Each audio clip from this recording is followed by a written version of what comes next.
teman-teman semuanya secara resmi e-talk webinar kita hari ini telah dibuka. Oke, selanjutnya setelah pembukaan, mari kita bahas sedikit nih mengenai tema webinar kita hari ini. Nah, sesuai dengan judul dan juga temanya, mungkin di antara teman-teman di sini ada nggak sih yang merasa si paling kreatif? Coba mungkin ada dari teman-teman semua. Aku mau cek nih melalui kolom komentar.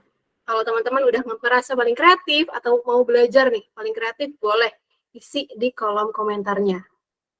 Mungkin dari ada yang hadir Pak Solahuddin, Pak Zaki, Bu Ninyoman. Oke, sepertinya udah nggak sabar ya, kita akan mendengar secara langsung pemaparan dari narasumber pertama kita, yakni ada Pak Dewa Madayuda Andika. Tapi sebelum itu, izinkan saya untuk membacakan CV dari Pak Dewa Madayuda Andika, SPD MPD. Baik, teman-teman semuanya, seperti yang sudah tampak di layar teman-teman semua, bahwa Pak Dewa Madayuda Andika merupakan pendidik dari SMA N4 Denpasar. Beliau juga merupakan pendekar VR Bali, serta fasilitator guru penggerak Angkatan 5. Beliau juga tersertifikasi dari Google Certified Educator level 1 dan 2, serta Microsoft Education Trainer level 200. Mungkin langsung saja, tanpa panjang lebar, kita sambut ini dia Pak Dewa Madayuda Andika. Saya persilakan Pak Dewa. Baik. Bagaimana suara saya terdengar, Mbak? Aman Pak, sudah terdengar. Oke.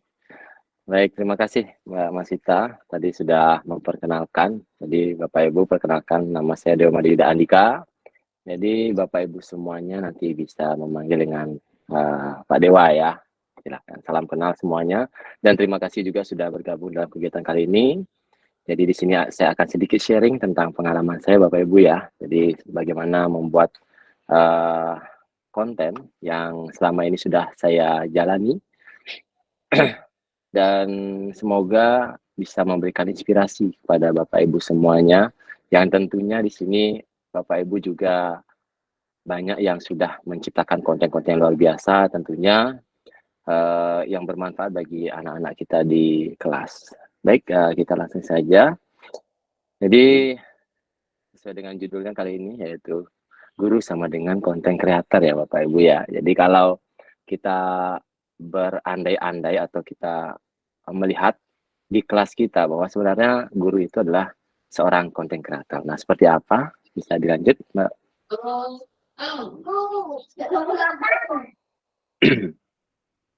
Ya, jadi seperti apa yang tadi saya sampaikan Bapak Ibu semuanya bahwa di sini guru itu perannya sebagai konten kreator, di mana apa saja konten yang sudah kita buat, apa konten yang sudah kita bagikan, itu tentu akan dapat menginspirasi dan menciptakan konten yang menarik. Nah, sekarang bagaimana sih caranya untuk menghasilkan konten tersebut? Nah, tentunya nanti akan kita bahas bersama ya Bapak Ibu semuanya ya. Nah, sebelum kita mulai, mungkin di sini saya ingin sedikit bertanya kepada Bapak Ibu semua yang hadir di sini. Kira-kira di sini pasti banyak ya Bapak Ibu sudah menciptakan konten gitu. Saya ingin bertanya, ada nggak Bapak Ibu di sini yang sudah menciptakan konten? Nggak harus yang mewah-mewah Bapak Ibu semuanya. Dari hal yang sederhana saja. Mungkin Bapak Ibu bisa berbagi melalui kolom chat, bisa diketikkan, lalu bentuk konten yang sudah dibuat seperti apa. Oke, ada konten video di sosial media. Mantap, luar biasa sekali ya. Kalau kita lihat perkembangan sosial media sekarang ini sangat pesat sekali. Tentu Bapak Ibu bisa membuat berbagai macam konten dan menyebarkannya di media sosial. Ada lagi Bapak Ibu yang sudah membuat konten mungkin? Boleh, bentuk apa saja boleh Bapak Ibu semuanya. Tidak harus yang teknologi tinggi, high-tech. Tapi Bapak Ibu bisa membuat konten-konten yang sederhana. Oke, nyoba bikin sinematik, wih keren, buat sinematik ya di sosial media. Ada konten kuis di TikTok, ada alat peraga pembelajaran luar biasa sekali Bapak Ibu semuanya ya. Sudah mulai memanfaatkan TikTok gitu untuk Bapak Ibu bisa membuat konten yaitu konten kuis. Ada ulasan buku juga, wah keren-keren sekali. Wah ada konten dakwah juga. Keren Bapak Ibu semuanya. Jadi berbagai macam konten yang bisa kita buat, baik itu terkait dengan mapel atau subjek yang kita ampu, dan juga Bapak Ibu bisa memberikan hal-hal yang berkaitan dengan apa saja yang dibutuhkan oleh anak-anak ketika mereka ada di masyarakat, baik itu dalam konteks agama, baik itu bagaimana anak-anak sebagai individu, baik itu sebagai masyarakat sosial, Bapak Ibu juga bisa membagikannya melalui media sosial. Boleh dilanjut? Oke, ada komik flipbook juga. Keren, keren, keren. Terima kasih Bapak Ibu semua atas responnya. Ya, siapa sih konten kreator itu Bapak Ibu semuanya? Ya tadi Bapak Ibu sudah menyampaikan di kolom chat bahwa Bapak Ibu sudah membuat berbagai macam konten Bapak Ibu semua. Jadi sebenarnya konten kreator itulah kita semua, yaitu orang yang menciptakan atau membuat suatu konten yang nantinya konten itu dapat dibagikan ke orang lain. Itulah seorang konten kreator. Nah, kemudian jenis konten apa saja yang biasa kita share dalam kehidupan kita sehari-hari? Jadi ada dalam bentuk artikel, ada bentuk audio, ada bentuk video, ataupun juga dalam bentuk gambar. Nah, Bapak Ibu tentu kalau saya lihat Bapak Ibu sudah banyak menulis artikel-artikel, baik itu yang di-share melalui grup WA mungkin, ataupun Bapak Ibu bisa share melalui web Bapak Ibu sendiri, atau Bapak Ibu bisa membuat dalam bentuk blog. Nah, Bapak Ibu bisa share konten-konten dalam bentuk artikel. Kemudian dalam bentuk audio Bapak Ibu semuanya. Nah, sekarang ini sudah mulai ya konten-konten dalam bentuk podcast, di mana konten yang dibagikan itu dalam bentuk audio. Nah, ini juga bisa kita manfaatkan sebagai konten creator. Kemudian video. Nah, ini video ini paling sering nih yang kita lihat ya Bapak Ibu semuanya.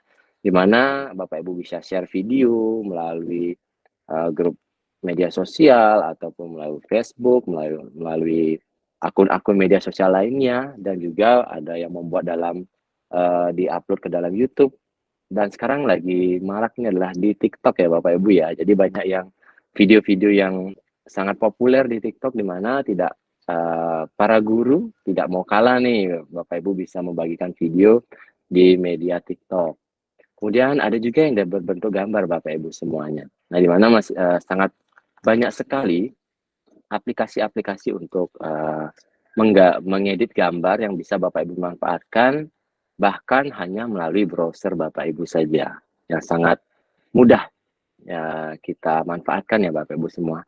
Atau ada juga gabungan-gabungan dari berbagai konten tersebut yang kita buat dalam bentuk media interaktif. Nah, tentunya Bapak Ibu di sini selaku pendidik khususnya sudah sering membuat media interaktif ya Bapak Ibu ya, karena ini tentunya dapat kita gunakan dalam pembelajaran. Kemudian, nah apa sih tujuan dari konten yang Bapak Ibu buat tersebut? Nah, jadi tujuan yang pertama itu pasti menginspirasi Bapak Ibu semuanya. Karena setiap konten yang kita buat itu tentu akan memberikan motivasi tersendiri bagi orang lain yang melihat, minimal untuk menonton Bapak Ibu semuanya. Atau setelah menonton mulai berpikir untuk memanfaatkan konten yang sudah kita buat, dan bahkan kemudian menginspirasi orang-orang untuk membuat kontennya sendiri berdasarkan apa yang sudah mereka simak dari konten yang kita buat. Kemudian mengedukasi Bapak Ibu semua. Nah, tentu sangat banyak konten-konten yang sekarang ini di media sosial itu mengedukasi, misalkan saja bagaimana cara menggunakan kamera, bagaimana cara pengambilan gambar, bagaimana juga cara membuat audio yang baik menggunakan mic seperti apa. Nah, itu nanti akan dibagikan oleh Kak Davi nanti ya, itu spesialis terkait dengan konten tersebut. Nah, kemudian ada juga yang menghibur Bapak Ibu semuanya. Jadi nggak selamanya konten yang kita buat itu untuk yang serius-serius saja Bapak Ibu.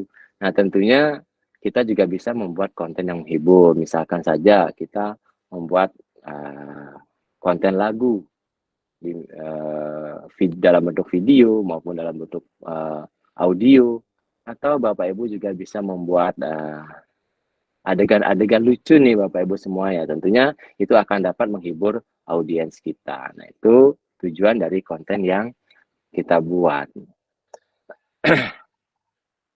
Nah, fungsinya. Nah, sekarang fungsi dari konten yang kita buat apa itu? Apa saja sih sebenarnya? Ya, jadi bisa saja Bapak Ibu gunakan konten itu sebagai pemasaran. Nah, di mana ketika kita ingin memasarkan sesuatu, produk-produk yang kita buat, Bapak Ibu bisa buat dalam bentuk konten. Sekarang lagi marak nih Bapak Ibu, sebagai brand ambassador dari produk tertentu. Nah, tentu itu akan dapat menjadi sarana untuk pemasaran. Nah, misalkan juga di sini saya berperan sebagai pendekar VR. Nah, tentu saya juga mengajak Bapak Ibu bagaimana bisa menciptakan konten-konten virtual reality yang juga tentunya akan dapat Bapak Ibu manfaatkan. Sekaligus saya mengajak juga Bapak Ibu untuk bergabung. Nah, nanti akan disampaikan di akhir kegiatan hari ini. Nah, kemudian ada juga yang berfungsi pada dunia pendidikan. Ya, yang sering kita buat ya Bapak Ibu ya. Selama ini untuk anak-anak kita itu berfungsi untuk pendidikan dan juga hiburan. Nah, itu fungsi konten yang umum yang kita buat selama kita menghasilkan sebuah konten. Boleh dilanjut lagi, Mbak? Nah, guru menjadi konten kreator nih Bapak Ibu. Kenapa sih guru itu menjadi konten kreator? Kenapa nggak ngajar aja gitu? Datang jam 7, pulang jam 4, sampai rumah tidur. Besoknya datang lagi pagi, balik sore tidur. Atau ngajar, meriksa ulangan. Nah, kenapa sih perlu seorang guru itu untuk menjadi konten kreator? Jadi yang pertama tentu Bapak Ibu semuanya, ketika kita menjadi seorang konten kreator, tentu itu akan menarik perhatian siswa kita Bapak Ibu semua. Jadi mungkin selama ini anak-anak kita erat dengan gadget ya Bapak Ibu ya, dengan gawainya, maka ketika mereka mencari konten-konten di media sosial dan mereka menemukan konten yang kita buat, maka tentu itu akan menarik perhatian anak-anak kita dan tentunya dapat memotivasi mereka untuk belajar terkait dengan materi yang kita sampaikan atau terkait dengan konten-konten lain yang sudah kita sampaikan melalui konten kita.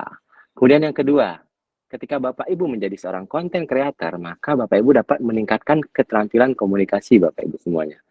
Nah, di mana selama ini ketika kita menjadi seorang guru, tentunya kita perlu untuk berkomunikasi secara baik kepada anak-anak kita. Nah, ketika Bapak Ibu menjadi konten kreator, maka Bapak Ibu juga dapat melatih kemampuan komunikasi Bapak Ibu tidak hanya kepada siswa, tapi juga kepada guru lain ataupun kepada pihak-pihak lain yang tentunya nanti dapat mendukung kegiatan kita dalam dunia pendidikan. Ini sangat penting Bapak Ibu ya, untuk meningkatkan keterampilan komunikasi kita. Nah, yang terakhir, mengapa guru menjadi konten kreator? Ya, personal branding Bapak Ibu semuanya. Nah, di mana ketika Bapak Ibu menjadi seorang konten kreator dan Bapak Ibu bisa terkenal, maka tentu itu akan memberikan branding tersendiri ya. Bagi Bapak Ibu semua, Bapak Ibu akan dapat dikenal, tidak hanya dikenal di lingkungan kelas saja Bapak Ibu. Bapak Ibu juga dapat dikenal di luar sekolah ataupun juga bahkan sampai ke seluruh Indonesia. Bahkan tidak menutup kemungkinan Bapak Ibu bisa terkenal juga di luar Indonesia Bapak Ibu. Karena kemajuan teknologi saat ini sangat pesat, jadi ketika konten yang kita upload itu dapat dilihat oleh orang dari berbagai daerah, maka pada saat itulah orang mulai mengenal kita melalui konten-konten tersebut. Nah, inilah kenapa Bapak Ibu tidak melulu hanya menjadi guru saja, tapi Bapak Ibu juga bisa menjadi konten kreator. Namun tidak melupakan tugas dan fungsi Bapak Ibu sebagai guru ya, tentunya seperti itu. Boleh dilanjut? Nah, ini beberapa tips konten menarik ya. Jadi Bapak Ibu semuanya, ini yang selama ini saya coba terapkan, nanti akan lebih lengkap lagi mungkin di-share oleh Kak Davi. Maaf. Jadi yang pertama Bapak Ibu, ketika membuat konten itu adalah judul Bapak Ibu semuanya. Karena kenapa? Terkadang judul itu berbeda dengan isinya. Nah, ini bahaya Bapak Ibu semuanya. Jadi kadang kita sering kena ya Bapak Ibu ya. Saya juga ketika mengakses media sosial itu kena namanya clickbait ya. Jadi ketika ada judulnya apa gitu ternyata isinya berbeda. Nah, yang menarik di sini Bapak Ibu, saya harap konten yang Bapak Ibu buat tidak menimbulkan clickbait seperti itu. Jadi bagaimana Bapak Ibu bisa membuat judul menarik tapi judul tersebut masih sesuai dengan isi dari konten yang Bapak Ibu bagikan. Itu yang pertama. Nah, kemudian bahasa. Nah, ketika kita menggunakan bahasa yang mudah dimengerti, maka itu akan langsung mengena kepada audiens kita. Karena kalau kadang kita menggunakan bahasa daerah, mungkin yang memahami hanya daerah-daerah tertentu saja. atau mungkin kita menggunakan bahasa-bahasa yang tidak dikenal oleh semua orang, maka tentu konten kita itu hanya kepada orang-orang tertentu saja, sekelompok-kelompok tertentu saja. Tapi ketika bahasa yang kita gunakan mudah dimengerti oleh semua orang, maka tentu orang juga akan tertarik untuk menyimak dari konten yang sudah kita buat. Kemudian di konten kita tambahkan gambar dan grafik Bapak Ibu semuanya.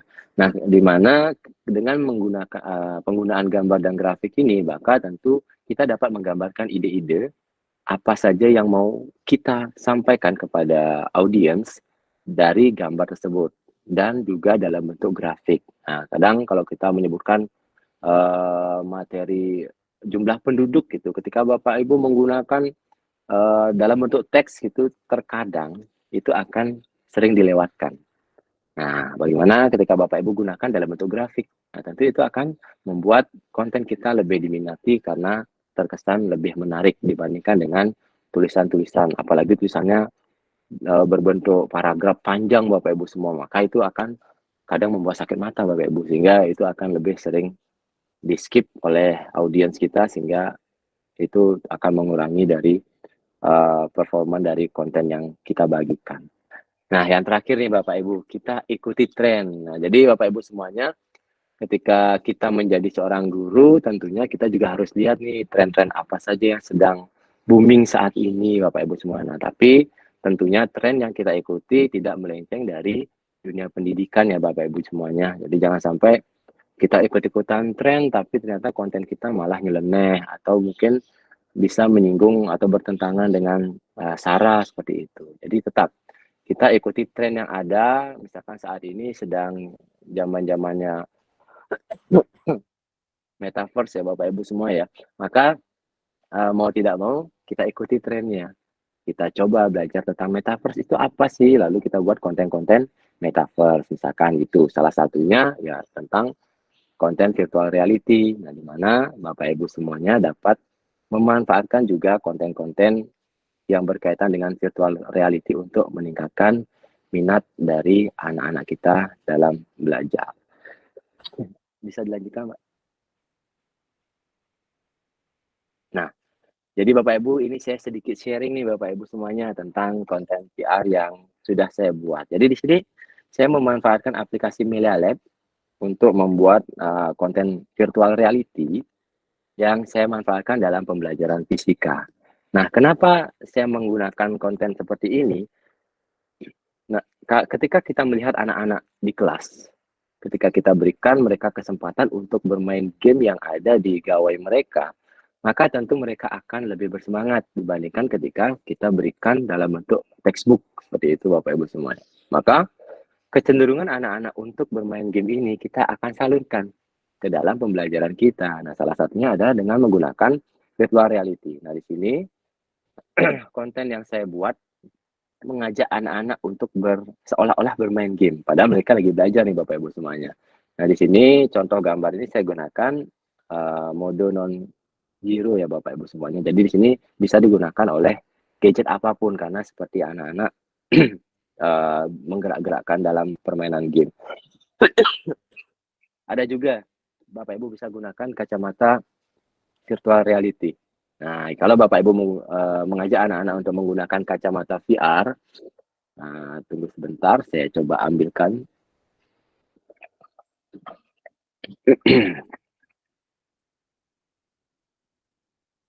Ya, semoga terlihat ya Bapak Ibu ya. Jadi, ya, jadi Bapak Ibu. Waduh, tidak masuk di kamera. Ya, jadi seperti ini Bapak Ibu juga bisa gunakan kacamata VR. Nah, di mana kacamata VR ini dapat membantu anak-anak kita untuk menggunakan konten virtual reality kita untuk masuk ke dalam dunia virtual yang kita buat. Jadi seolah-olah mereka ada di dalam dunia tersebut. Nah, ini tentu akan memberikan pengalaman berbeda, sensasi yang berbeda untuk anak-anak ketika mereka ingin berkunjung ke suatu tempat yang tidak mungkin mereka kunjungi secara langsung. Misalkan mereka mau masuk ke luar angkasa atau mereka mau berpindah tempat secara cepat dalam waktu yang singkat, maka kita dapat membantu dengan menggunakan konten virtual reality ini Bapak Ibu semua. Nah, di sini ketika Bapak Ibu menggunakan Milea Bapak Ibu semuanya, konten-konten yang dibuat itu tidak perlu Bapak Ibu buat dengan susah payah Bapak Ibu semuanya. Jadi kalau mungkin ada yang berpikir membuat konten virtual reality ini memerlukan kemampuan coding, nah aplikasi Milea ini tidak memerlukan kemampuan coding Bapak Ibu semuanya. Karena ada aset-aset yang bisa langsung Bapak Ibu drag and drop, ya sehingga menghasilkan lingkungan dunia virtual seperti yang ada di gambar-gambar yang saya tampilkan di sini. Jadi di sini saya bisa masukkan salam pembuka. Nah, ini untuk membuat mereka tertarik dengan apa yang akan mereka hadapi ke depannya. Kemudian saya berikan sebuah permasalahan yang dapat mereka gunakan untuk melatih penyelesaian masalah yang akan mereka lakukan. Kemudian ketika mereka masuk, mereka dapat melihat materi, ya materi secara lengkap untuk konfirmasi kalau penyelesaian yang mereka buat itu masih belum sesuai dengan konsepnya. Nah, di sini di akhir kegiatan mereka juga bisa mengerjakan soal-soal kuis Bapak Ibu semua. Jadi aplikasi Milea Lab ini saya rasa sangat mudah untuk kita gunakan dalam membuat konten VR, di mana ini dapat kita manfaatkan dalam pembelajaran kita di kelas. Boleh lanjut? Ya. Ayo Bapak Ibu semuanya.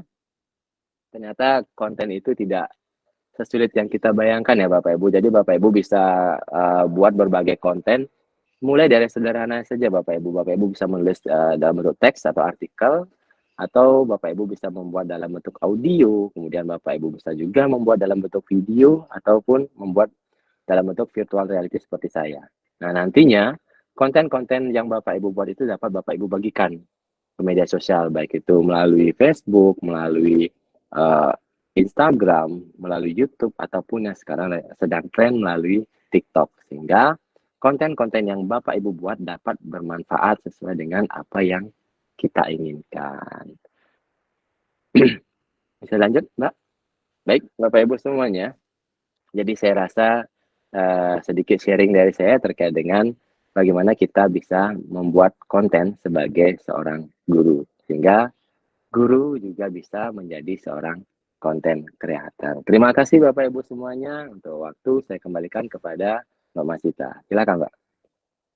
Baik, terima kasih banyak Pak Dewa Mada atas materi yang luar biasa. Ini benar-benar memberikan insightful banget untuk kita semua, terutama untuk Bapak Ibu pendidik hebat yang juga hadir pada hari ini, bahwa banyak sekali hal yang bisa dilakukan ya, terutama dalam membuat konten. Dan yang terpenting adalah mulai, ayo mulai gitu ya dari sekarang. Oke, keren banget. Terima kasih banyak Pak Dewa. Tadi benar-benar keren banget. Jadi kita nggak ada alasan lagi untuk membuat konten yang tentunya itu makin kreatif dan semenyenangkan itu ketika mengajar.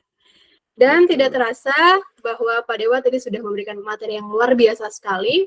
Kita juga punya narasumber hebat berikutnya yang tidak kalah menarik, yaitu Kak Davi Muammar.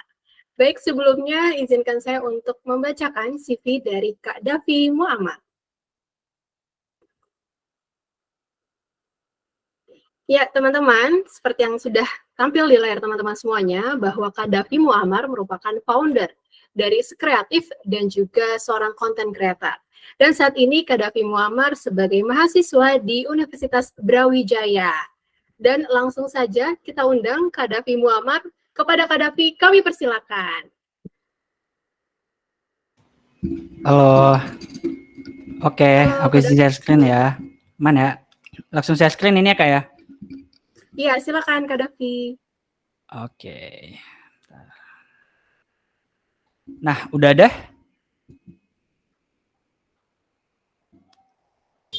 Sudah Kak, sudah aman.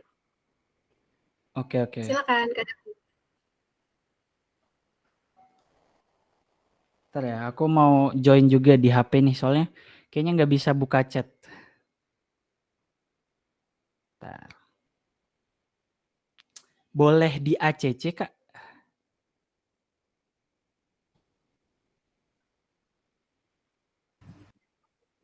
Nah, oke.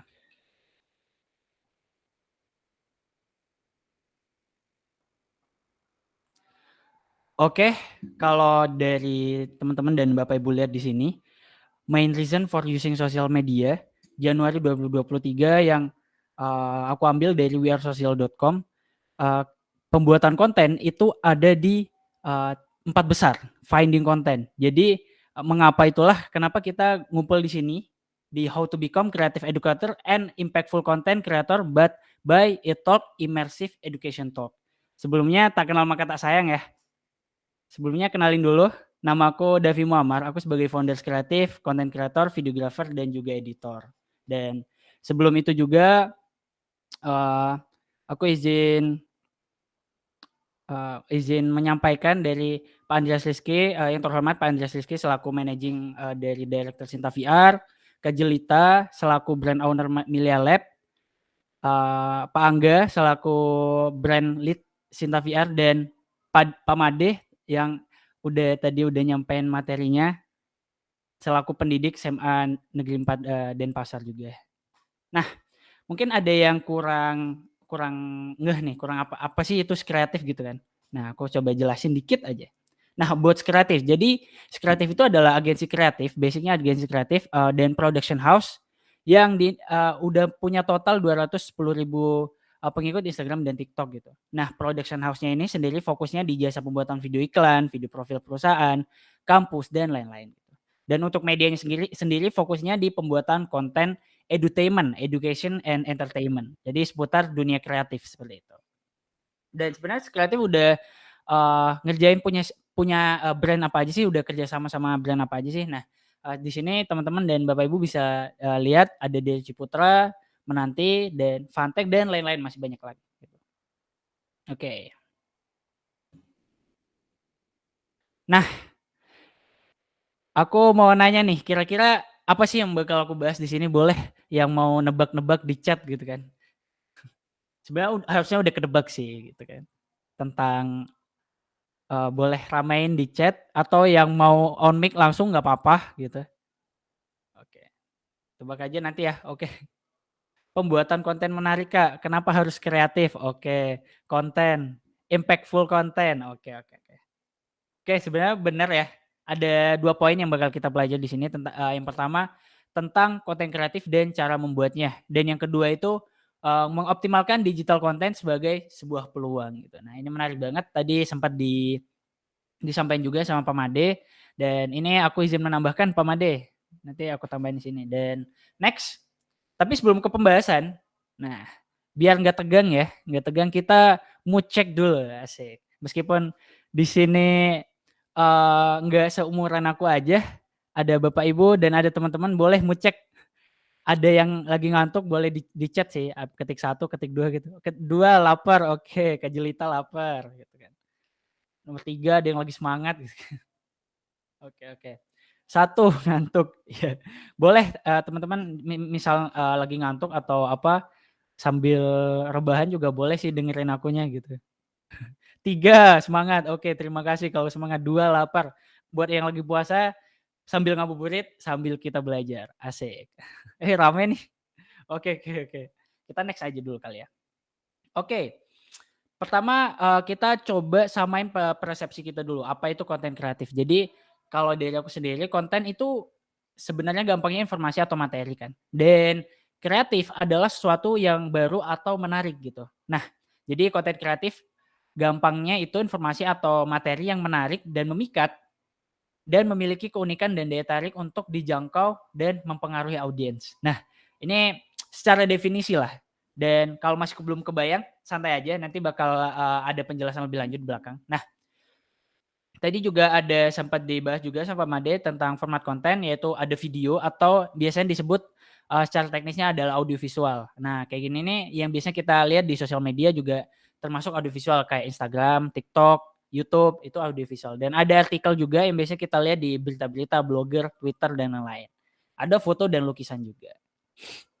Sebenarnya banyak sih, tapi yang biasanya sering kita jangkau yang 3 ini, teman-teman. Gitu. Nanti kalau misalnya ada yang ditanyain, kalau mau langsung cut juga nggak apa-apa sih, nyantai aja. Takutnya lupa kalau mau nanya nanti gitu kan. Oke. Nah, ini ada beberapa tipe konten yang sekarang juga yang bakal naik gitu teman-teman. Bukan yang bakal naik, yang sekarang naik dan bakal terus naik gitu. Nah, yang pertama itu ada education, adalah konten edukasi Yang kedua itu entertainment. Benar kata Pemade tadi, kalau kita punya konten tapi edukasi terus, pasti audiens kita bakal bosen gitu. Nah, paling nggak kita coba kasih ada sedikit-sedikit hiburan gitu. Nah, yang ketiga ini inspiration. Jadi konten inspirasi yang bikin audiens kita kalau nonton tuh kayak tersentuh gitu. Nah, kita coba next 2023 yang rame konten seperti apa? Coba tebak lagi deh di komen. Atau ada yang mau unik juga boleh. Seperti apa? Coba konten yang rame itu apakah lukisan, foto, artikel, atau audiovisual? Gitu. Boleh ditebak di chat. NFT ya, benar. Audiovisual, oke. Audiovisual. Oke. Oke, benar ya. Jadi konten yang rame di 2023 itu audiovisual, teman-teman. Nah, kenapa aku bilang kayak gini? Kita coba kayaknya nggak fair kalau aku cuma asumsi doang kan. Aku coba sertain datanya juga. Jadi jumlah pengguna internet di media sosial global itu udah 92,1% yang punya HP dan 55% yang online, teman-teman. Nah, ini kalau dari jumlah yang punya media sosial gitu. Selanjutnya, the most used social media, kalau teman-teman lihat, ini ada Facebook, YouTube, WhatsApp, Instagram, WeChat, TikTok, dan lain-lain ke bawah. Tapi kalau kita lihat teratas itu kalau teman-teman lihat udah video base banget gitu. Kontennya itu udah video base banget. Kayak Facebook sekarang udah ada semacam TikToknya. YouTube kan memang video ya dari dulu ya. Tapi sekarang udah ada shorts. WhatsApp ya buat chattingan aja kan memang. Dan Instagram itu udah ada Reels. Apalagi TikTok kan naik banget ya kemarin ya. Gitu. Nah, yang ketiga ini alasan pakai sosial media ya. Tadi yang udah aku sampein sih. Jadi kalau teman-teman lihat nih ada 4, ada finding contents. Jadi kebanyakan orang-orang pakai sosial media itu buat nyari konten gitu, buat konsumsi konten gitu. Nah, itulah alasan kenapa audiovisual buat sekarang ini sangat berkembang dan punya potensi besar gitu. Selain itu, dengan audiovisual, konten kita itu jadi lebih mudah dijangkau dan dikonsumsi melalui audiovisual. Nah, sempat tadi aku mention juga ya, siapa sih yang enggak lihat Instagram, TikTok, YouTube? Ada nggak yang enggak lihat TikTok? Boleh mention di komen boleh deh. Atau ada nggak yang jarang buka ketiganya ini? Oke, coba kita cek chat ya. Kayaknya nggak ada memang karena aku pun juga konsumer dari Instagram, dari TikTok juga dari YouTube gitu. Sering pakai banget betul. Apalagi pakai TikTok ya. TikTok sekarang udah ya udah kalau misal nggak buka tuh kayak gatel gitu. Tapi kalau kebanyakan juga jangan gitu. Jarang buka TikTok, jarang buka YouTube. Oke. Oke, kita coba next dulu. Terus kenapa kita harus bikin konten? Nah, ini menarik nih. Kenapa kita harus bikin konten? Boleh deh tebak lagi. Bukan tebak sih. Kayak boleh kasih pendapat juga di chat. Gak main TikTok. Oke. Kenapa kita harus bikin konten, teman-teman nih Bapak Ibu? Coba boleh ditebak. Boleh kasih pendapat. Biar buat menambah audiens, betul. Buat menambah audiens, ada pendapat lain? Bentar. Media informasi, betul banget. Membuat pembelajaran lebih interaktif, betul banget. Ngembangin kreativitas, betul banget. Oke. Oke, udah cukup kayaknya baca komennya. Nah, benar banget ya. Jadi yang udah di personal branding, betul banget. Tadi yang udah disampaikan teman-teman dan Bapak Ibu. Kenapa kita harus bikin konten? Nah, yang pertama ini platform yang mendukung. Tadi aku sempat jelasin by data juga. Kalau platform sekarang itu mendukung banget gitu. Kita tinggal produksi terus upload udah gitu aja, nggak perlu ribet-ribet gitu kan. Kalau dulu kalau zamanku masih SMP atau SD ya lupa, dulu masih harus ke warnet dulu mau ngupload ke Facebook gitu kan. Kalau sekarang udah ada smartphone pasti aku yakin juga pasti udah banyak yang punya smartphone gitu. Dan yang kedua cari cuan, betul. Kalau kita lihat nih sebenarnya ini dari Detik Jabar ya, aku bisa bentar. Ini kalau 10 pekerjaan paling dicari di tahun 2023. Bentar aku stop sharing bentar. Nah, aku coba sharing seluruh layar. Oke. Share. Nah, kalau coba aku klik ya, 10 pekerjaan paling menjanjikan. Bentar. Nah, coba aku klik di sini. Nah, kalau kita lihat di sini 10 pekerjaan paling menjanjikan dari Detik Jabar. Oke, kita lihat. Yang pertama itu Yang pertama itu digital marketing. Nah, yang kedua nih content creator gitu. Jadi sebenarnya cari cuan dari content creator tuh gampang banget. Enggak gampang juga sih, maksudnya mudah lah, nggak perlu modal berpuluh-puluhan juta, kita udah bisa start dari konten gitu. Nah, sumber cari cuannya kayak gimana? Sebenarnya banyak, tapi aku coba jelasin 3. Ada jualan produk digital atau jasa gitu. Jadi kalau aku sendiri sebenarnya freelance videographer dulu, masih sekarang sih sebenarnya, masih sekarang tapi jarang. Dulu aku sebagai freelance videographer dan di sini kita bisa jualan buku juga, bisa jualan kelas juga gitu. Iklan dan endorsement, yang kedua ada iklan dan endorsement. Dan yang ketiga itu ada brand project gitu. Jadi misal ada brand atau kerjasama yang mau mempromosikan produk atau jasa mereka gitu. Nah, lanjut. Yang ketiga personal branding. Betul banget, tadi ada dari Kak Rizky ya, Kak Rizky Yanto kalau tadi sempat bilang personal branding. Penting banget buat sekarang ya personal branding, karena kenapa? Personal branding tuh kayak bikin kita membangun citra untuk dikenal masyarakat, dikenal mau sebagai apa gitu. Dan ini sebenarnya kayak Davi ini siapa sih gitu. Nah, di personal branding ini apalagi di sosial media itu kita bisa dijangkau sama calon-calon audiens atau orang-orang lain kayak gitu. Selain itu membuka luas kesempatan lainnya. Nah, karena personal branding, hasil membangun personal branding selama setahun, aku sempat diundang di podcastnya Kasih Solusi, teman-teman. Nih, aku coba lihat ini. Ya, Ntar masih iklan. Jadi Kasih Solusi ini dia tuh podcast kalau kayak Om Deddy Kobuzer lah gitu. Nah, aku sempat diundang di sini. Ntar iklan, iklan lagi, sabar. Oke. Skip ad. Nah, ini aku sempat diundang di sini, teman-teman. Oke, jadi Kasih Solusi ini udah ngundang orang-orang hebat lah, dan aku merasa kayak oh ini hasil dari personal branding nih, hasil dari aku ngonten nih kayak gitu. Dan yang selanjutnya ada undangan-undangan speakers buat webinar, buat seminar dan lain-lain. Nah, termasuk buat sekarang ini, kalau aku nggak bikin konten, kalau aku nggak bangun personal branding, aku yakin nggak bakal aku dijangkau sama panitia yang mau ngundang aku buat ngisi sekarang ini gitu. Jadi itulah pentingnya kita bikin konten karena bisa membangun personal branding kita.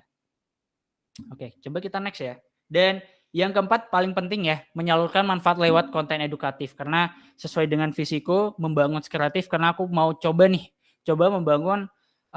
membuat konten-konten edukatif seputar dunia kreatif, seputar apa yang bisa skillku yang mumpuni kayak videografi, editing, fotografi dan sejenisnya. Jadi aku coba bikin menyalurkan manfaat lewat konten edukatif apa yang aku bisa gitu, apa yang bisa aku sharing gitu. Oke, kalau udah tahu manfaatnya bikin konten, terus cara bikin dan optimalin kontennya gimana gitu. Oke, nih kita masuk ke poin 2, kita masuk ke core-nya. Nih, cara bikin dan optimalin konten kreatif dan edukatif, teman-teman dan Bapak Ibu. Yang pertama itu ada find your topics. Jadi satu topik yang paling dikuasai dan dipahami jadi bisa dibahas secara berulang-ulang. Contohnya, kayak aku sendiri, aku videografi. Jadi kalau teman-teman dan Bapak Ibu lihat Instagramku @davimmr atau di kreatif pun, aku bahasnya tentang videografi. Karena itulah satu topik yang aku kuasai dan aku pahami gitu. Dan hal ini juga dari topik ini bisa ngenalin kita sebagai content creator ke audiens kita. Kita ini mau dikenal sebagai apa gitu. Kayak aku, oh misal aku Davi, aku pasti dikenal sebagai Bang Davi yang videographer itu ya. Oh Bang Davi yang editor itu ya. Nah, kayak gitu. Jadi coba pilih satu topik dan konsistensi di situ. Jadi nggak gaduh-gaduh gitu. Gitu. Yang kedua, oke, kita next. Ini udah. Jangan khawatir ya, konten kreatif bisa disambungin dengan topik apa aja. Jadi misal mau topik masak bisa, mau topik pendidikan bisa banget. Jadi bisa apa aja gitu. Nih, aku coba jelasin yang biar lebih kebayang nih. Jadi ada namanya niche. Niche ini gampangnya target pasarnya kita lebih spesifik, lebih baik sih kalau dari segi konten ya. Nah, seperti apa yang aku omongin tadi, orang bakal tahu apa yang kita ini dikenal sebagai apa dan apa gitu. Nah, contohnya lingkaran ini. Jadi yang paling luar itu gambaran umum. Misal ini aku sendiri ya, ini gambaran umum. Aku suka teknologi. Tapi teknologi itu sebenarnya kan luas banget, general banget. Nah, aku coba kerucutin lagi nih. Ini namanya style, smartphone. Aku suka smartphone gitu. Nah, smartphone ini sebenarnya kan masih banyak tuh, kayak ada Android, ada iPhone, ada dan merek-mereknya juga masih banyak gitu, ada Samsung dan lain-lain gitu kan. Nah, kita coba ke level nih, ke yang paling spesifik lah, iPhone. Jadi aku bakal bahas konten seputar iPhone aja gitu. Tapi tidak menutup kemungkinan kalau aku udah dikenal sebagai orang, oh Bang Davi yang bahas iPhone itu ya, aku bakal bahas yang lain gitu. Jadi buat nge-build aja sih, buat awal-awal kita coba build diri kita mau dikenal sebagai apa gitu. Jadi kayak gini contohnya. Oke. Nah, script writing. Tadi sempat dijelasin juga sama Pak Made ya. Nah, aku coba nambahin. Nah sebelum eksekusi pasti kita mau bikin script writing dulu. Sebelum syuting kita bikin script writing dulu. Ada beberapa struktur yang aku pelajari juga. Yang pertama ada hook, body, dan 3 itu call to action. Nah, masing-masing apa sih gitu? Masing-masing itu pertama ada hook. Jadi hook ini adalah 3 detik pertama yang membuat keputusan audiens bakal nonton konten kita atau bakal lanjut scroll gitu. Nah, gampangnya gimana? Jadi ini hook ini adalah titik paling krusial, sama kayak disebut Pak Made. Kalau Pak Made tadi bahasanya adalah judul, sama aja. Jadi kalau hooknya udah menarik, kita bakal ditonton terus sampai tengah atau sampai akhir oleh audiens kita. Tapi kalau hooknya udah gak menarik, itu bakal lanjut scroll. Kayak misal hooknya, halo guys, nama aku Davi. Di sini aku bakal, nah itu udah 3 detik pertama udah halo guys, nama aku Davi, udah gak menarik, udah scroll lagi. Gitu. Tapi kalau misalnya hooknya, misalnya aku contohin di videografi nih, kayak 3 cara rekam video pakai HP, tapi jernih, tapi HD gitu. Nah, itu kayak langsung to the point aja. Nah, bikin bertanya-tanya audiens, oh memang bisa ya pakai HP tapi kualitas videonya bakal jernih gitu. Nah, mereka bakal cari jawabannya di tengah video ataupun di akhir video gitu. Jadi hook ini penting banget. Mau itu clickbait atau enggak, setidaknya hook ini penting banget teman-teman. Tapi paling enggak kalau teman-teman mau bikin clickbait ataupun kalimat tipuan, paling enggak ya jangan clickbait, benar-benar clickbait gitu. Karena bakal merugikan. Nah, body ini gampangnya kayak informasi yang bakal disampaikan gitu. Nah, CTA ini namanya call to action. Jadi memancing audiens kita buat peduli akan konten kita dan memberikan pendapat mereka. Jadi gampangnya kayak gimana? Misal nih, call to action ini biasanya ada di akhir video. Contohnya kayak aku nih, coba kasih pendapat kalian terkait bla bla bla bla bla di komen gitu. Nah, itu memancing audiens kita buat komen gitu, buat komen. Oh iya, pendapat saya ini tuh gitu. Misal kayak gitu ya. Nah, secara tidak langsung itu bikin engagement konten kita atau akun kita bakal bagus karena ada interaksi. Nah, karena ada interaksi itu Instagram ataupun TikTok ataupun sosial media lain bakal merekomendasikan konten-konten kita ke audiens lain. Jadi ada snowball effect di sini. Jadi makin banyak komennya, makin banyak like-nya, makin banyak save-nya gitu. Bakal dilempar ataupun di-share lagi sama algoritma sosial media buat di-share ke audiens lainnya. Jadi kenapa kita bakal banyak views atau banyak yang nge-share atau banyak yang komen itu karena memang dari awal konten kita menarik dan ada termasuk ini ada struktur call to action-nya gitu. Nah, aku mau coba bedah deh videoku. Ini ada ininya nggak? Ada audionya nggak? Coba ya aku play ya. Ntar deh aku coba stop share dulu.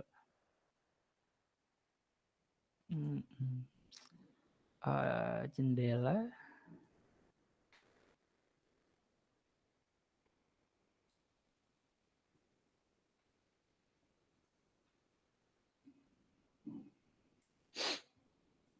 Wait.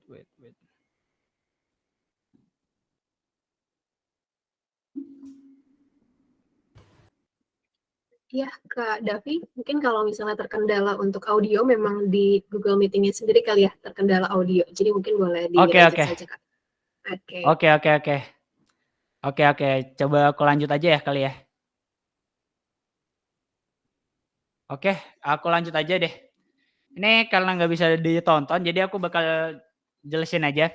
Jadi di konten ini aku ngomong di hook-nya, audio yang kalian dengar direkam dari jarak 1 meter nggak pakai mic. Apa sih rahasianya gitu? Nah, hook ini bakal memancing audiens kita apa yang aku sebutin tadi, apa yang aku jelasin tadi. Oh iya, kalau aku sebagai audiens ya, coba emang audio direkam dari jarak 1 meter nggak pakai mic bisa jernih emang gitu kan. Nah, aku bahas nih tentang namanya Adobe Podcast. Jadi Adobe Podcast ini AI yang bisa benerin suara kita, teman-teman. Nah, CTA-nya aku coba jelasin nih, aku coba ngomong nih. Menurut lo gimana?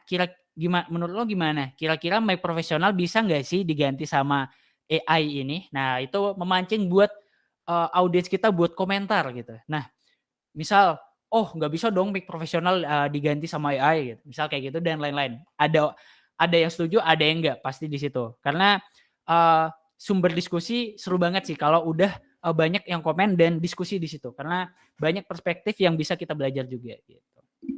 Nah, yang ketiga ini ada unique selling point. Jadi hal yang membedakan kita dengan karya-karya yang lain gitu, dengan konten kreator yang lain.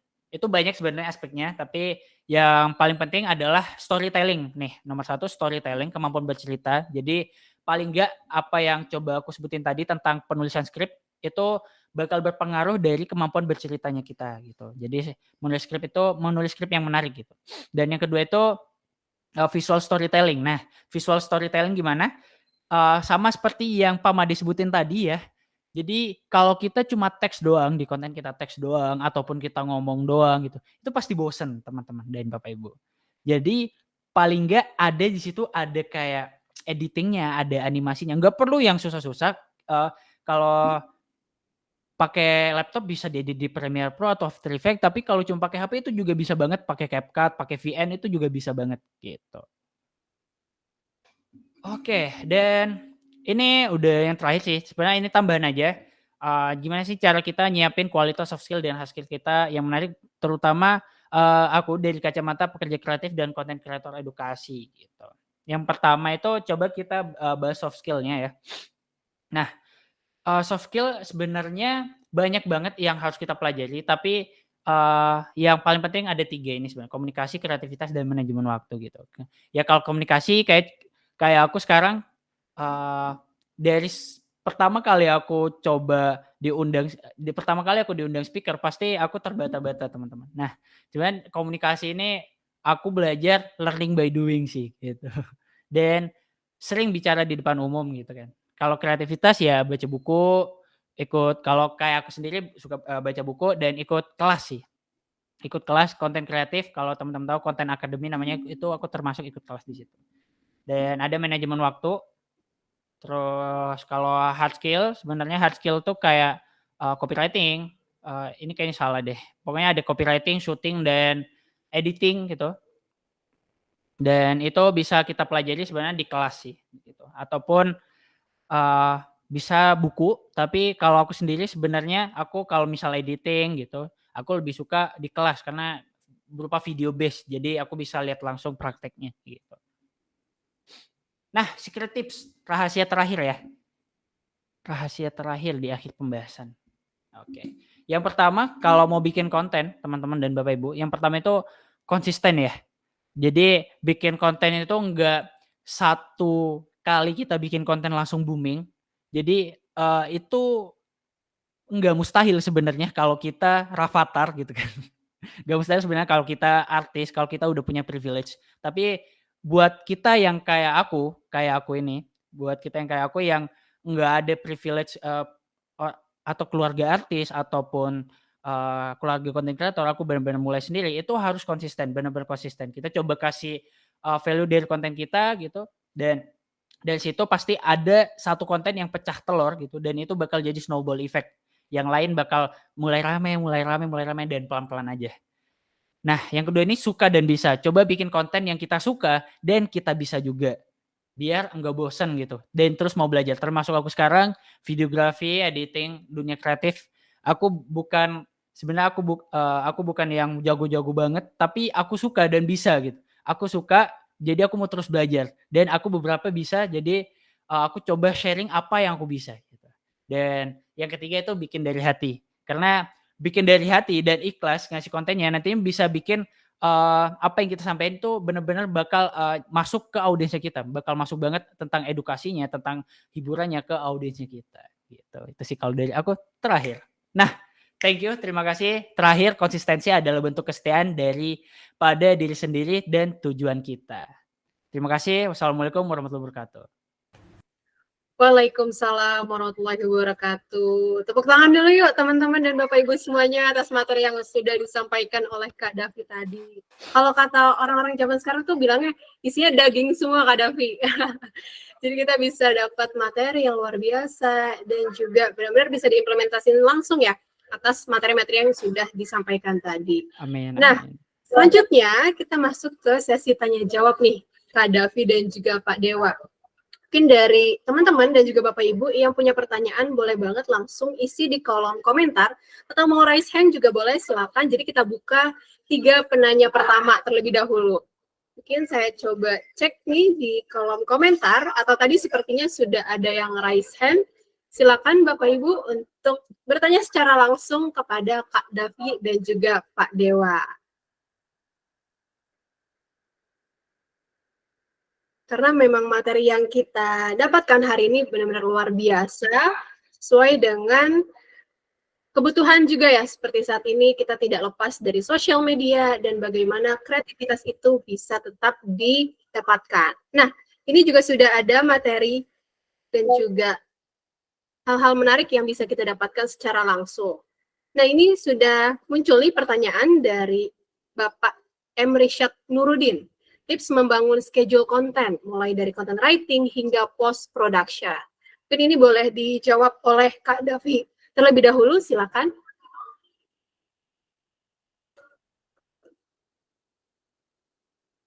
Oke, menarik banget nih.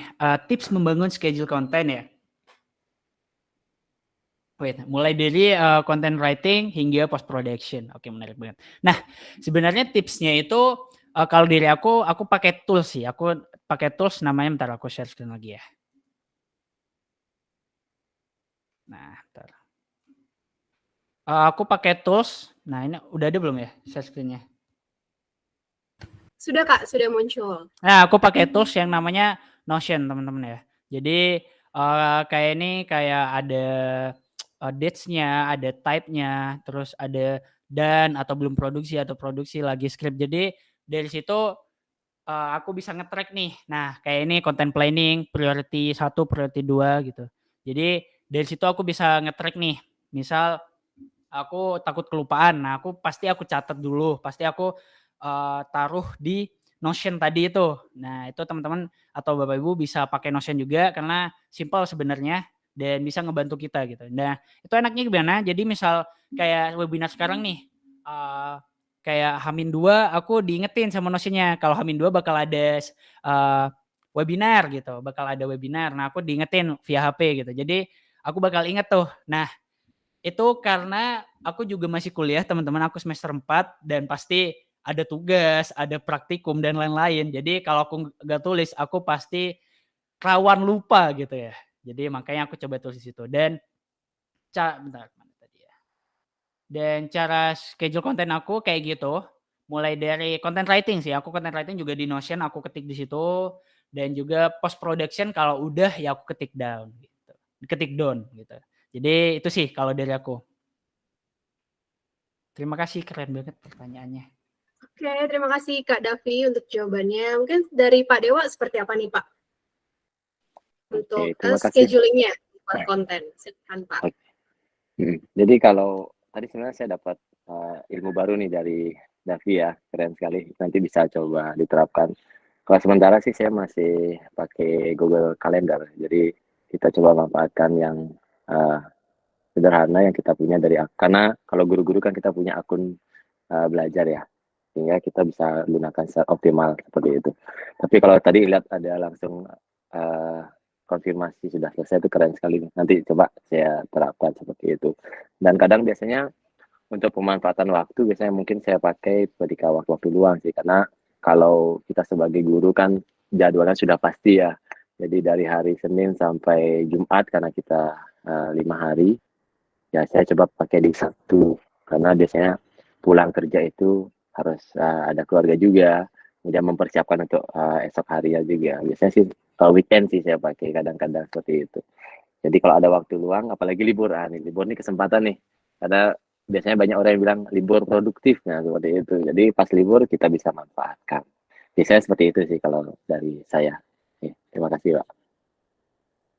Oke, terima kasih banyak Pak Dewa dan Kak Davi. Semoga menjawab ya untuk pertanyaan dari Pak M. Rishad Nurudin. Nah, selanjutnya ini ada pertanyaan juga dari Kak Rizkianto. Bagaimana tipsnya biar konsisten bikin konten dan action membuat konten? Mungkin dari Pak Dewa dulu, silakan Pak. Tips and triknya nih Pak, kalau boleh dibocorkan ke teman-teman semuanya, silakan. Oke, kalau berbicara tentang konsisten ya, seperti apa yang disampaikan oleh Davi tadi, sebenarnya kalau kita membuat konten yang kita sukai dan kita bisa, nah tentu itu akan membuat kita lebih konsisten lagi dalam membuat konten. Kalau saya sih sementara ini masih coba mengulik-ngulik lagu gitu, karena memang ada hobi di bagian itu, sehingga lagu-lagu itu nanti bisa saya coba masukkan ke dalam materi pembelajaran. Jadi saya buat lagu untuk materi pembelajaran seperti itu. Atau mungkin karena saya suka game juga, jadi kalau pakai virtual reality rasanya ngena nih di dalam sanubari yang paling dalam gitu. Sehingga kalau saya lihat anak-anak suka juga, ya minimal kita lihat dampak dari konten yang kita buat. Ketika dampaknya itu dapat kita lihat membahagiakan audiens kita, misalkan anak-anak, nah itu akan memberikan semangat kita untuk melakukan secara konsisten. Kalau pengalaman saya seperti itu. Terima kasih ya. Oke, luar biasa. Selanjutnya dari Kak Davi, bagaimana nih menanggapi pertanyaan dari Kak Rizky untuk kita tetap bisa konsisten nih Kak untuk membuat konten? Karena kan seperti yang diketahui juga ya, kalau udah buat konten pertama, terus males, udah deh nggak buat lagi. Nah, biar konsisten gimana nih Kak Davi? Iya betul. Benar ya kata sebenarnya benar kata Pak Made, betul. Apa yang coba kita bikin konten yang kita suka dan konten yang kita bisa. Jadi dari situ sebenarnya kita bikin konten bukan terpaksa gitu teman-teman, karena kita suka gitu. Jadi kayak aku sebenarnya belajar videografi itu dari 2016, itu SMP kalau nggak salah.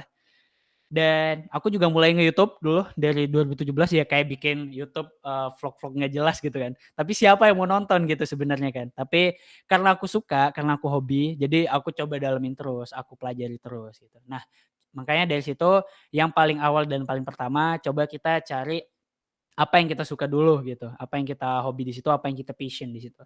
Nah, kalau secara teknis itu bisa penjadwalan dan juga apa ya namanya ya, janji sama diri sendiri kali ya. Kalau misal kita nggak konsisten, kita harus kasih pressure di situ. Nah, itu sebenarnya kalau kita udah ngelakuin bikin konten 5, kita baru bisa self healing gitu. Kan bahasanya sekarang self healing gitu kan.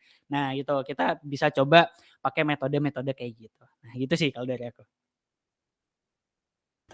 Oke, jadi benar-benar harus disesuaikan juga ya dengan kebutuhan kita sehari-hari. Nah, untuk pertanyaan selanjutnya dari Pak Hijrat.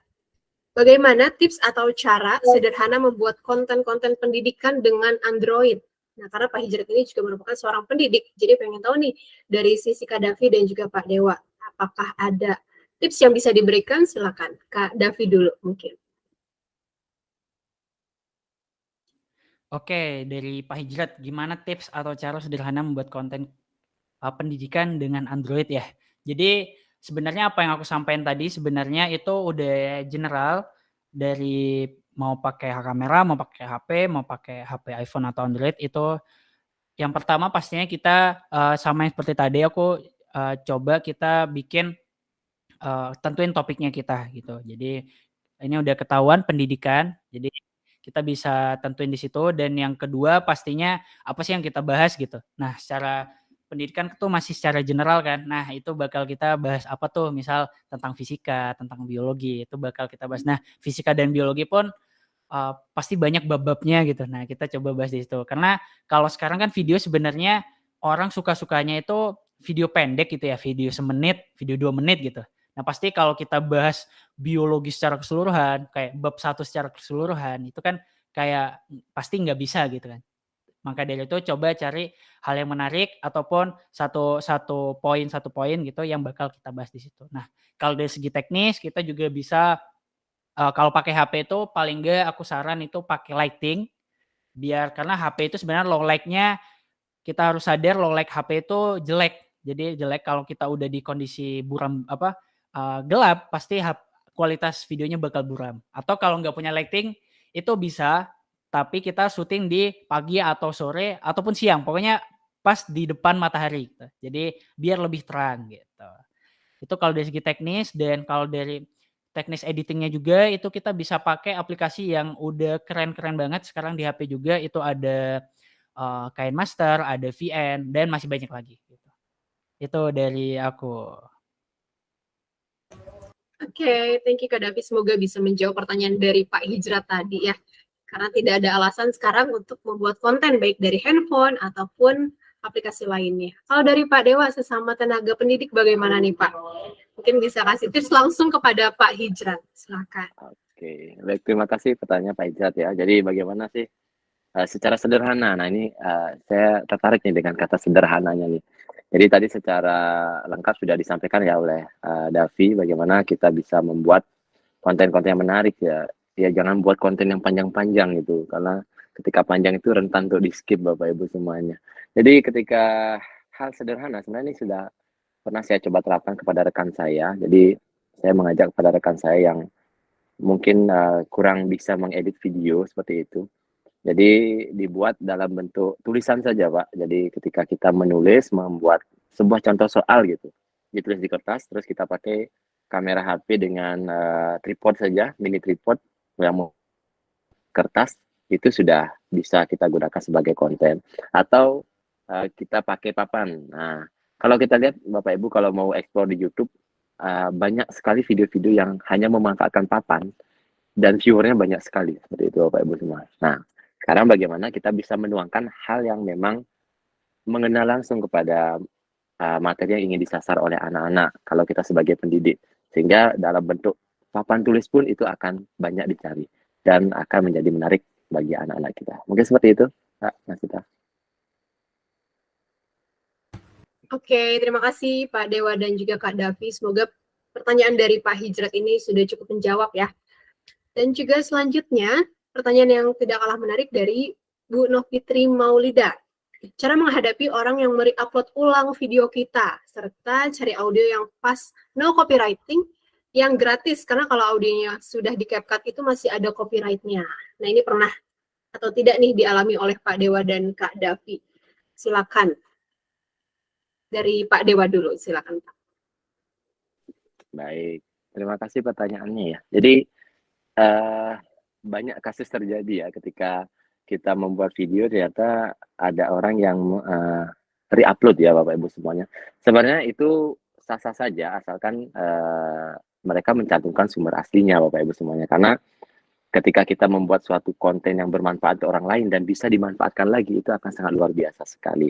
Nah, tapi kalau kita berbicara tentang hak cipta seperti itu Bapak Ibu semua, tentu kita tidak ingin usaha kita yang susah-susah gitu dimanfaatkan oleh orang lain, ya syukur-syukur untuk kebaikan. Kalau untuk yang tidak baik kan itu sangat mengerikan ya Bapak Ibu. Nah, itu bisa Bapak Ibu antisipasi salah satunya dengan membuat watermark sendiri Bapak Ibu semuanya. Jadi Bapak Ibu tinggal buat tulisan di tengah-tengah video misalkan dengan huruf yang samar-samar seperti itu akan memberikan identitas. Kalau itu adalah video hasil karya kita. Sehingga ketika orang upload, nah, nggak mungkin kan di cropnya itu di tengah-tengah Bapak Ibu. Kalau tengah-tengah nanti sama aja videonya nggak dipakai seperti itu. Maka itu akan bisa kita gunakan untuk mengantisipasi orang-orang untuk re-upload dengan tidak bertanggung jawab seperti itu. Kemudian kalau terkait dengan musik ya, musik copyright sebenarnya kalau kita cari googling ya Bapak Ibu semuanya. Bapak Ibu bisa gunakan banyak musik-musik yang free copyright Bapak Ibu semua. Tinggal dicari di Google aja, misalkan ada dari Bensound, ada dari bahkan di YouTube pun Bapak Ibu bisa cari free copyright music gitu. Jadi ada di sana yang bisa Bapak Ibu manfaatkan, dan YouTube juga menyediakan sendiri musik-musik yang free copyright. Itu untuk menghindari kita kena klaim hak cipta Bapak Ibu ya. Jadi susah-susah buat video musiknya kena klaim hak cipta gitu. Masih bisa kita gunakan, tapi kalau kita sudah berbicara cuan ya Davi ya, itu akan mengurangi peluang kita untuk dapat cuan ya Bapak Ibu semuanya. Mungkin seperti itu dari saya. Terima kasih Pak. Siap, Pak Dewa. Ini benar-benar kasih tips yang menarik juga nih untuk kita semuanya. Kalau dari segi Kak Davi, seperti apa? Silakan. Oke, dari aku sebenarnya dari Pak Dewa udah sangat terjawab ya. Sebenarnya sama aja dari aku. Kalau misal kita coba kasih watermark di tengah video gitu, samar-samar aja. Dan kalau nyari sound ya bisa di YouTube. Paling gampang di YouTube sih, banyak banget no copyright, tinggal dicari aja. Musik, misal musik happy no copyright gitu. Itu udah banyak banget, nanti tinggal pakai aja. Udah terjawab sekali sama Pak Dewa. Oke, nah ini sepertinya Bu Novitri juga masih penasaran. Cara untuk membuat watermarknya pakai aplikasi apa nih, Kak Davi atau Pak Dewa? Mungkin boleh dikasih tipsnya nih ke Bu Novitri, silakan.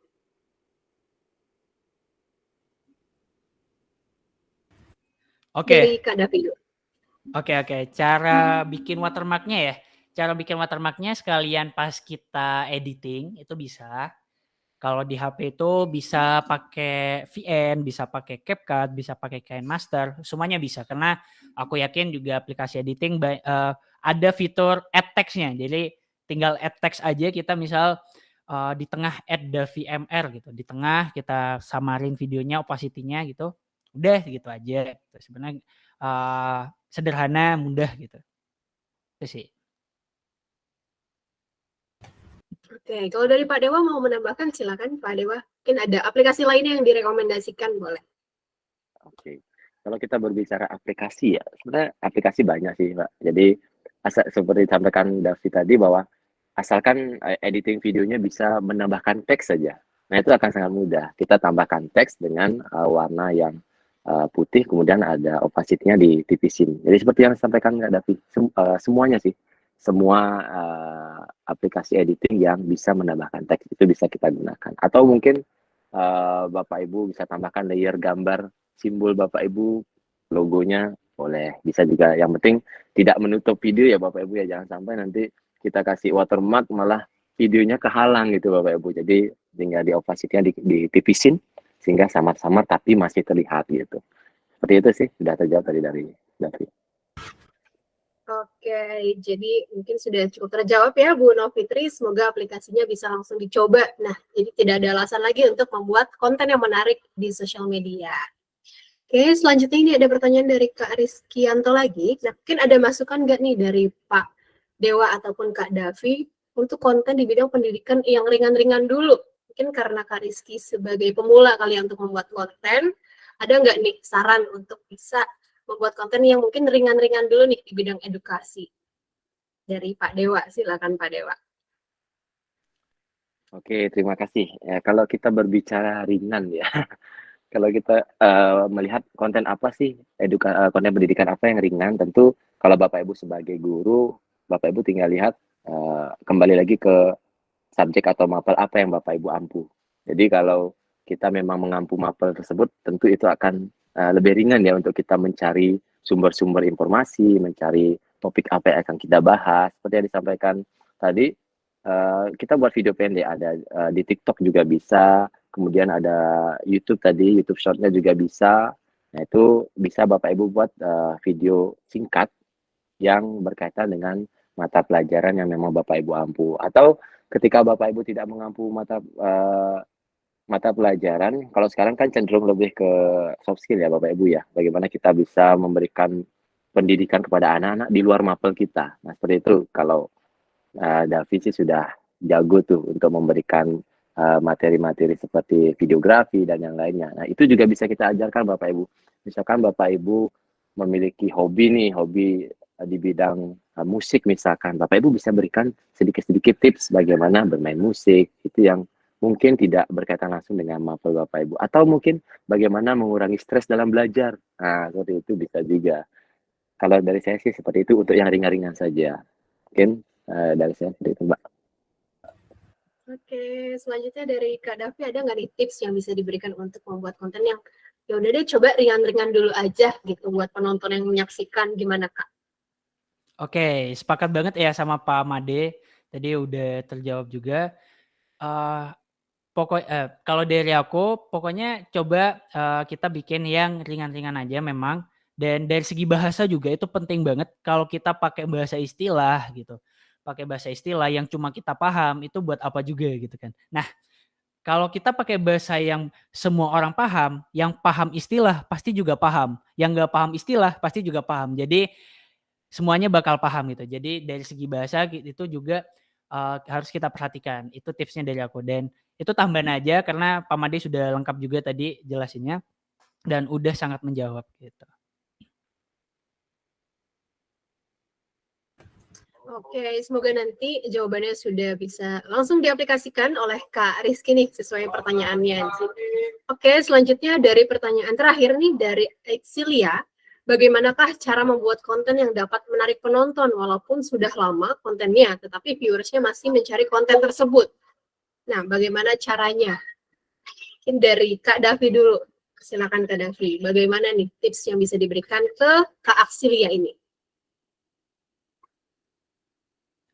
Oke, Kak Aksilia, bagaimana cara membuat konten dapat menarik penonton walaupun sudah lama kontennya tapi viewersnya masih mencari konten tersebut? Bagaimana cara? Oke, membuat menarik penonton ya, walaupun sudah lama kontennya tetapi viewersnya masih mencari konten tersebut. Oh alah. Oke, sebenarnya menarik ini pasti tergantung apa yang kita bikin gitu. Misalnya apa yang aku sebutin tadi, kita coba cari topik yang pertama pasti topik yang kita paham dan kita bisa, dan apa sih topik di topik tersebut yang lagi rame gitu misalnya. Misalnya tentang videografi yang lagi rame itu tentang stabilizer kamera misalnya kayak gitu. Ya kita coba bahas di situ gitu. Jadi coba ikuti pasarnya juga, karena kadang kita bagus kalau kita idealis sama konten kita sama pembahasan kita, tapi paling enggak kita juga harus ikuti pasarnya, ikuti apa nih yang lagi viral gitu kan. Jadi kalau misal tentang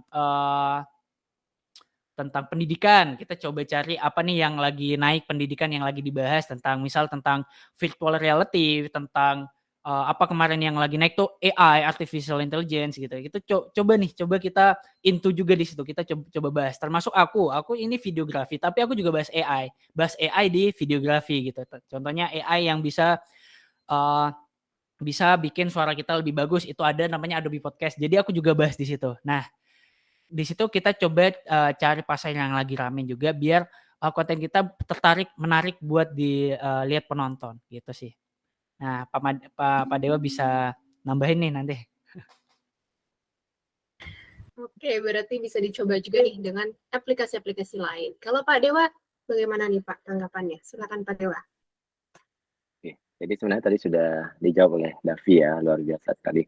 Kita banyak disinggung juga terkait dengan mengikuti pasar nih. Nah, saya melihat dari sisi guru nih. Kalau kita berbicara guru, misalkan saya guru fisika ya. Guru fisika ini ketika kita membahas materi, maka materi dari zaman dulu sampai sekarang itu akan sama gitu. Misalkan ketika saya SMA dulu saya membahas hukum Newton. Sekarang saya sudah 13 tahun jadi guru, ya masih bahas itu juga. Jadi kalau kita buat video tersebut tentu akan banyak yang mencari asalkan sesuai dengan algoritmanya ya Bapak Ibu sekalian. Jadi ketika ada sesuatu yang sedang tren gitu, ada pasar yang saat ini sedang muncul gitu, kita bisa ubah judul video kita. Jadi kita coba hubungkan dengan tren yang sekarang, walaupun videonya sebenarnya sama. Jadi video yang lama, tapi dengan judul yang lebih baru, yang mengikuti tren. Nah, tentu itu akan lebih mudah untuk menarik audiens kita. Karena mereka melihat apa sih yang lagi rame sekarang. Misalkan membahas hukum Newton dengan bantuan artificial intelligence gitu. Atau yang sekarang lagi ngetren itu apa ya, ChatGPT ya gitu. Jadi lebih canggih daripada ChatGPT itu akan dicari. Tapi sebenarnya itu adalah materi yang sudah kita buat sebelumnya. Nah, seperti itu sih kalau dari saya. Terima kasih. Oke, baik. Terima kasih banyak Pak Dewa dan juga Kak Davi untuk jawaban-jawaban menariknya dan juga teman-teman serta Bapak Ibu yang sudah bertanya pada kolom komentar. Terima kasih banyak. Kita sudah discuss mengenai materi yang memang luar biasa banget hari ini. Kita dapat informasi-informasi baru gitu ya tentang konten kreator. Nah, luar biasa, seru banget tadi obrolannya. Nah, sekarang kita juga semakin tahu nih bahwa teknologi bisa menjawab kebutuhan manusia pastinya, dan juga setiap pribadi itu bisa punya kesempatan gitu ya untuk menjadi content creator yang kreatif. Nah, selanjutnya kita akan ada bisa dikatakan sebagai kuis nih. Jadi teman-teman semua kita punya kuis menarik dan teman-teman bisa banget langsung cek di Instagramnya @shinta_vr dan juga Milelab, dan jangan lupa untuk follow juga Instagram Shinta VR, Milelab, dan juga Pendekar VR karena akan ada hadiah menarik yakni uang tunai untuk teman-teman yang berhasil menjawab terkait materi yang sudah disampaikan oleh Kak Davi dan juga Pak Dewa. Mungkin langsung aja yuk, boleh kita cek di Instagramnya Milelab dan juga Shinta VR ID. Langsung dijawab ya pertanyaannya di Instagram Story Milelab dan juga Shinta VR. Nah, sembari menunggu teman-teman untuk menjawab, nanti pengumumannya akan diumumkan setelah event, dan mohon dicek lagi di Instagram Milelab dan Shinta VR agar tidak tertinggal untuk pengumuman siapakah yang akan berhasil mendapatkan uang tunai tersebut. Oke, nah jangan kemana-mana dulu teman-teman semua, karena sekarang kita waktunya untuk ke peresmian eTalk Community. Nah, singkatnya, eTalk Community ini diciptakan sebagai inisiasi dari Shinta VR dan juga Milelab untuk bisa mengkombinasikan dampak baik imersif teknologi dan juga dunia pendidikan. Diharapkan dengan adanya eTalk Community ini sebagai wadah nih untuk bisa menciptakan kecerdasan individu dan juga kelompok melalui komunitas di Indonesia. Dan kedepannya juga akan memproduksi webinar serupa seperti hal ini, dan juga podcast serta training ataupun course secara multimedia. Nah, tujuannya juga bisa menciptakan masa depan yang layak bagi semua melalui distribusi pengetahuan yang baik. Nah, untuk itu teman-teman dan juga Bapak Ibu yang ingin bergabung dengan eTalk Community bisa langsung scan barcode-nya melalui Telegram, dan ini juga sudah tersedia ya di layar. Teman-teman bisa langsung scan barcode untuk bisa bergabung di eTalk Community melalui Telegram, serta juga ada MetaLab melalui Discord. Dan saat ini juga sedang dibuka pendaftaran untuk Pendekar VR. Nah, Pendekar VR ini merupakan komunitas dari Milelab, dan narasumber hebat kita hari ini juga Pak Dewa Made merupakan anggota dari Pendekar VR Bali yang juga bisa memberikan materi-materi ya Pak ya setelah bergabung dengan Pendekar VR. Dan sedang dibuka sampai tanggal 17 April. Jadi Bapak Ibu sebagai tenaga pendidik boleh banget langsung bergabung di Pendekar VR dan juga nanti akan mendapatkan informasi-informasi ataupun program menarik lainnya dari Milelab dan juga Shinta VR. Oke, kalau dari teman-teman sudah scan dan juga sudah menjawab pertanyaan yang ada di Instagram Story Milelab dan juga Shinta VR, langsung aja yuk, karena kita akan memasuki sesi terakhir, yakni foto bersama. Nah, apakah teman-teman dan juga Bapak Ibu sudah dinyalakan kameranya? Karena biar terlihat ganteng dan cantiknya nih, walaupun udah sore gitu ya. Udah memasuki detik-detik atau dikit lagi mau buka puasa. Oh iya teman-teman semuanya, ini ada pertanyaan sebentar, izin saya menjawab. Untuk persyaratan bergabung dengan Pendekar VR, Bapak Ibu bisa langsung kunjungi di Instagram @pendekarVR, dan di situ sudah terdapat persyaratan secara lengkap dan informasi-informasi mengenai program-program ataupun hal-hal yang bisa dilakukan oleh Bapak Ibu. Seperti itu. Dan sudah siap Bapak Ibu, dan nantinya akan dikirimkan juga link presensi di kolom komentar.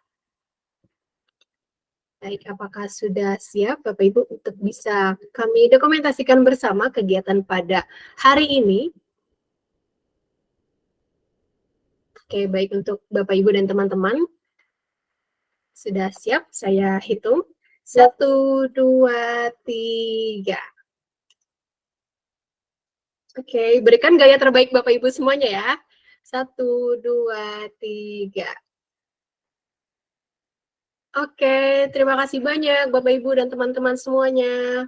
Mungkin Bapak Ibu dan juga teman-teman yang hadir pada hari ini, silakan untuk mengisi link presensi yang akan dibagikan melalui kolom komentar dan juga akan dikirimkan e-sertifikat ke email dari Bapak Ibu yang sudah mengisi link presensi tersebut. Baik, terima kasih banyak Pak Dewa dan juga Kak Davi atas waktunya. Semoga informasi yang sudah diberikan bisa langsung diimplementasikan untuk teman-teman dan juga Bapak Ibu semuanya. Terima kasih, selamat sore, selamat berbuka puasa nanti. Terima kasih.